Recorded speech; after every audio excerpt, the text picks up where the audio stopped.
इब्लिस एक बड़े मर्तबे का जिन था। वो अल्लाह को मानता था, वो अल्लाह को एक मानता था, वो अल्लाह के सख्त अजाब से वाकिफ था, वो जन्नत में रह चुका था, अल्लाह से बातें कर चुका था। जाहिर है कि उसका ईमान किस दर्जे का रहा होगा। लेकिन वही इब्लिस दुनिया जहां के बदनसीबों में सबसे बढ़कर बदनसीब निकला। कुरान मजीद में इस बदनसीब का हाल जगह जगह बयान हुआ है, जो इस तरह है। अल्लाह ताला ने हजरत आदम अलैहिस्सलाम को पैदा करने से पहले फरिश्तों से फरमा दिया था कि मैं जल्द ही मिट्टी से एक इंसान बनाने वाला हूँ। इंसान को मैं अपना खलीफा बनाऊंगा, तो जब मैं उसको बना और संवार लूँ और उसमें अपनी रूह फूंक दूँ तो सब उसे सजदा करें।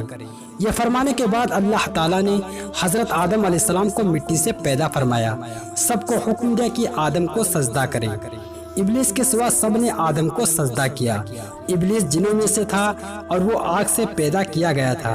इब्लिस ने आदम को सजदा नहीं किया तो अल्लाह ताला उस नाफरमानी पर नाराज हुआ।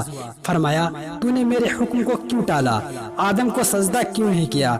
बोला, ए अल्लाह, मैं उसे सजदा क्यों करता जबकि मैं उससे बेहतर हूँ। तूने मुझको आग से पैदा किया और आदम को मिट्टी से बनाया। इब्लिस के इस जवाब में गुरूर था। अल्लाह ताला को गुरूर पसंद नहीं। गुरूर की वजह से अल्लाह ताला इब्लिस से नाराज हो गया। नाराज होकर फरमाया, अच्छा तू निकल जा मेरी इस जन्नत से, तू इस लायक नहीं कि यहाँ रहकर घमंड करे। दूर हो यहाँ से, तू वाकई उनमें से है जो जलील व ख्वार हैं। इब्लिस को चाहिए था कि अल्लाह ताला को नाराज देकर झट से सजदे में गिर जाता और अपनी गलती की माफी मांगता, लेकिन इस बदनसीब ने ऐसा नहीं किया। उसे आदम से हसद पैदा हो गया था कि उसके होते हुए आदम को ये बड़ाई क्यों दी गई। वो अपने घमंड में चूर और अंधा हो रहा था। उसने देखा कि अल्लाह ताला ने उसे बुरी तरह फटकार दिया, अपनी जन्नत से निकल जाने का हुक्म दे दिया, तो वो अल्लाह की रहमत ही से मायूस हो गया। उसे किसी हाल में अल्लाह की रहमत से मायूस नहीं होना चाहिए था। उसे चाहिए था कि वो अल्लाह के हुजूर में गिड़गिड़ाता, तौबा करता।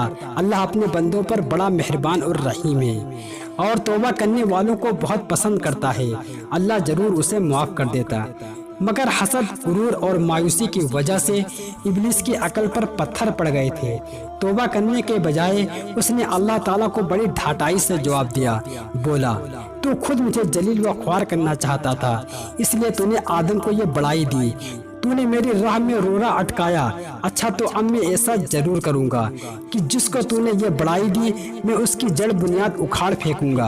मैं तो डूबा ही, उसे भी ले डूबूंगा। मैं उसके ईमान पर आगे से, पीछे से, दाएं से, बाएं से हमला करूंगा। देख लेना, मैं उसे भी तेरी रहमत से दूर हटा लूंगा। बहुत थोड़े इंसान मेरी जड़ से बच सकेंगे। इब्लिस की इस ढाटाई के जवाब में अल्लाह ताला ने फरमाया, दूर हो ए मलून, और सुन, आदम की औलाद में से जो तेरे कहे पर चलेगा वो तेरा साथी होगा और मैं तेरे सारे साथियों को जहन्नम से भर दूंगा। लेकिन तो ये भी याद रख, तू मेरे मुखलिस बंदों का कुछ भी बिगाड़ ना सकेगा। उसका निगरान और सरपरस्त मैं खुद हूँगा। इब्लिस हमेशा के लिए मलून करार दे दिया गया। उसका अंजाम भी उसे बता दिया गया। साथ में ये भी बता दिया गया कि जो इब्लिस की पैरवी करेगा उसका अंजाम भी इब्लिस के साथ होगा। उसका और उसके साथियों का ठिकाना जहन्नम करार पाया।